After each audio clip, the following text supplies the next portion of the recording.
Welcome to food ഇൻഷി. ഞാനിവിടെ ഒരു 3/4 kilo mutton എടുത്ത് വെച്ചിട്ടുണ്ട്. നന്നായി വാഷ് ചെയ്തെടുത്ത മട്ടനാണ്. ഇതിലേക്ക് നമുക്ക് സ്റ്റൂ ഉണ്ടാക്കാൻ വേണ്ടിയിട്ടാട്ടോ. ഇത് 2 സവാള അരിഞ്ഞെടുത്തിട്ടുണ്ട്, 2 തക്കാളി,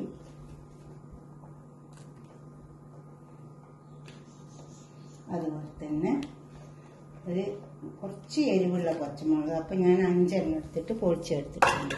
ഇതിൽ മറ്റേ ചുവന്ന മുളകൊന്നും ഇടാത്തതുകൊണ്ട് 5 പച്ചമുളക് എടുത്തിട്ടുണ്ട്. പിന്നെ ഉപ്പ് ആവശ്യം പോലെ ഇട്ട് കൊടുക്കുക, വേണമെങ്കിൽ നോക്കിയിട്ടിടാം. കുറച്ച് കറിവേപ്പില, അതുപോലെ തന്നെ ഒരു ഉരുളക്കിഴങ്ങ് പീസാക്കിയിട്ട് എടുത്തിട്ടുണ്ട്.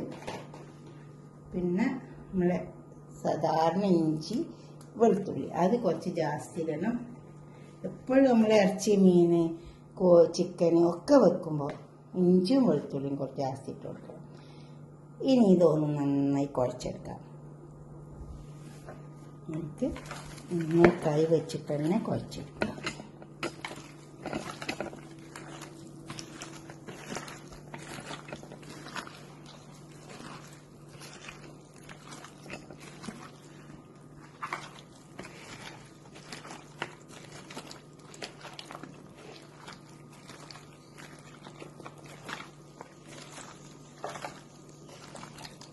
നന്നായി കുഴച്ചെടുക്കാം. എന്നിട്ട് നമുക്ക് അടുപ്പത്തേക്ക് വെച്ച് കൊടുക്കാം.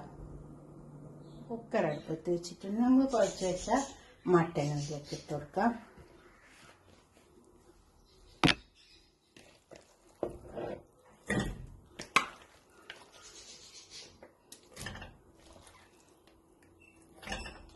നന്നായി കുഴച്ച് വെച്ചിട്ട് ഞാനിത് ഏകദേശം 1 മണിക്കൂർ കുഴച്ച് വെച്ചിട്ടുണ്ട്.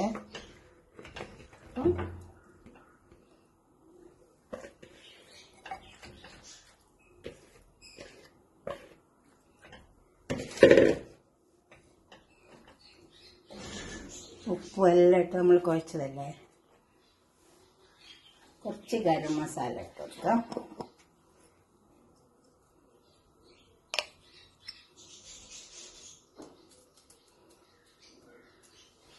ഗരം മസാല, അതുപോലെ തന്നെ ആദ്യത്തെ തേങ്ങാപ്പാൽ മാറ്റി വെച്ചിട്ട് 2ാമത്തെ തേങ്ങാപ്പാൽ ഒഴിച്ച് കൊടുത്തിട്ടുണ്ട്.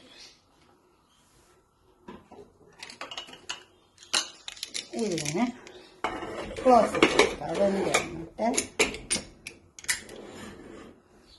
ഇത് വെന്തതിന് ശേഷം നമുക്ക് ആദ്യത്തെ തേങ്ങാപ്പാൽ ഒഴിച്ച് കൊടുക്കാം.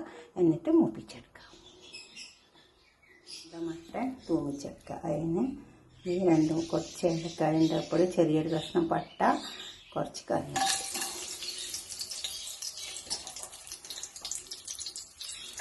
ചെറിയ ഉള്ളി ഇട്ടിട്ട് തൂമിച്ചെടുത്താൽ നല്ല ടേസ്റ്റ് ഉണ്ടാവും. മട്ടൻ, കറിവേപ്പില,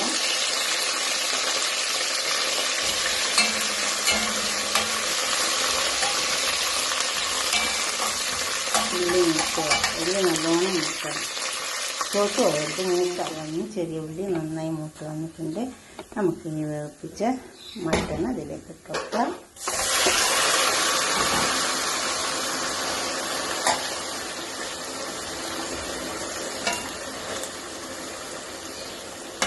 ഫസ്റ്റ് തേങ്ങാപ്പാൽ ഒഴിച്ച് കൊടുക്കാം.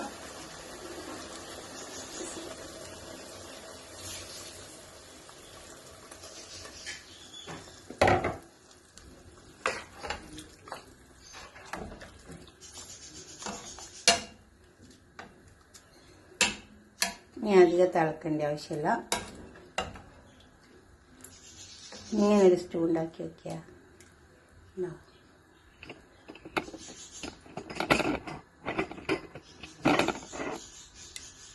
ഈ സ്റ്റൂ നല്ല ടേസ്റ്റ് ഉണ്ടാവും കേട്ടോ. ഇതിൽ കുറച്ച് ഉണക്കമുന്തിരിയും കൂടി പൊരിച്ചിട്ട് കൊടുത്താൽ നല്ല ടേസ്റ്റ് ഉണ്ടാവും. ഇതൊന്ന് ചെറുതായി ഒന്ന് ചൂടായി വന്നാൽ മതി. ഇതിന് തിളക്കരുത്, അങ്ങനെ ചൂടായി വന്നാൽ മതി. അപ്പോൾ നമുക്ക് തീയൊക്കെ വെന്ത് വന്നിട്ടുണ്ടായിട്ട് നമുക്ക് ഇനി ഒരു പാത്രത്തിലേക്ക് സെർവ് ചെയ്യാം. ആവശ്യത്തിനുള്ള കട്ടിയൊക്കെ ഉണ്ട് കേട്ടോ. ഇതേപോലെ ഒന്ന് ഉണ്ടാക്കി വയ്ക്കാം. നിങ്ങളുടെ അഭിപ്രായങ്ങളും നിർദ്ദേശങ്ങളൊക്കെ ഒന്ന് കമൻറ്റ് ബോക്സിൽ അറിയിച്ചാൽ നമുക്കൊരു പാത്രത്തേക്ക് സെർവ് ചെയ്യാം. ഇതെല്ലാത്തിനും കൂട്ടി കഴിക്കാൻ പറ്റും കേട്ടോ. സ്റ്റൂ ഒക്കെ അവിടെ കുറഞ്ഞ് വെച്ചിട്ടുണ്ട്. ഇതേപോലെ സ്റ്റൂ ഉണ്ടാക്കി വയ്ക്കുക. നെയ്ച്ചോറിനും പിന്നെ ചപ്പാത്തിക്കും പുട്ടിനും നല്ല ടേസ്റ്റ് ഉണ്ടാവുക. ഇതുപോലെ ഉണ്ടാക്കിയിട്ട് പൊറോട്ട നിങ്ങളുടെ അഭിപ്രായങ്ങളും നിർദ്ദേശങ്ങളൊക്കെ ഒന്ന് കമൻറ്റ് ബോക്സിൽ അറിയിച്ചാട്ടെ. നിങ്ങൾക്ക് ബൂസ് കഴിക്കുന്നവർക്കാണെങ്കിൽ അതും പറ്റും, നാണ് എല്ലാത്തിനും പറ്റും.